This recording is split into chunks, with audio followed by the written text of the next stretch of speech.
डोळ्यादेखत आपला पेटता ट्रक पाहून चालक झाला अस्वस्थ।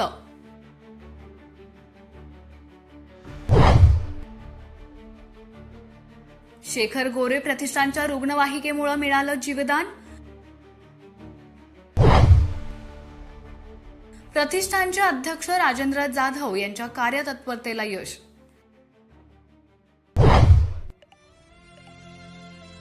सातारा लातूर महामार्गावर गोंदवले बुद्रुक जवळच्या पिंगळी घाटात शनिवारी रात्री प्लायवूड वाहतूक करणाऱ्या आयशरने अचानक पेट घेतला। या प्रकाराने आयशरचा चालक मालक वैभव युवराज ननावरे हा अक्षरशः गोंधळून गेला। त्याच्या डोळ्यादेखत गाडीने पेट घेतला आणि आकाशात मोठ्या आगीचे लोट पसरले। आपल्या उदरनिर्वाहाचं वाहन जळताना पाहून त्याला काय करावे सुचेनासे झाले। या गंभीर घटनेनं चालक मालक ननावरे पूर्ण हादरून गेले होते। त्यामुळे त्यांच्या छातीत दुखू लागलं। भीतीने अंगाचा थरकाप उडाला आणि डोळ्याबरोबरच अंगातून घामाच्या धारा वाहू लागल्या।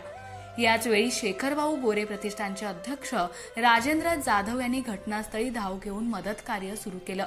आयशरचे चालक वैभव ननावरे यांना सावरण्यासाठी ते पुढे सरसावले। ननावरे यांची प्रकृती अधिकच बिघडत चालली असल्याचं पाहून त्यांनी तात्काळ शेखरभाऊ गोरे प्रतिष्ठानच्या रुग्णवाहिकेला फोन केला। अवघ्या 5 ते 7 मिनिटातच रुग्णवाहिका घटनास्थळावर पोहोचली आणि चालक ननावरे यांना उपचारासाठी तातडीने दहिवडीला हलवण्यात आलं। नेहमीच रुग्णांसाठी जीवदान देणाऱ्या शेखरभाऊ गोरे प्रतिष्ठानच्या रुग्णवाहिकेमुळे या घटनेतही रुग्णाला तात्काळ उपचार मिळाल्यानं पुढील अनर्थ टळल्याचं पाहायला मिळालं। या घडलेल्या प्रकारामुळे शेखर गोरे प्रतिष्ठानचं दहिवडी परिसरात कौतुक केलं जातंय।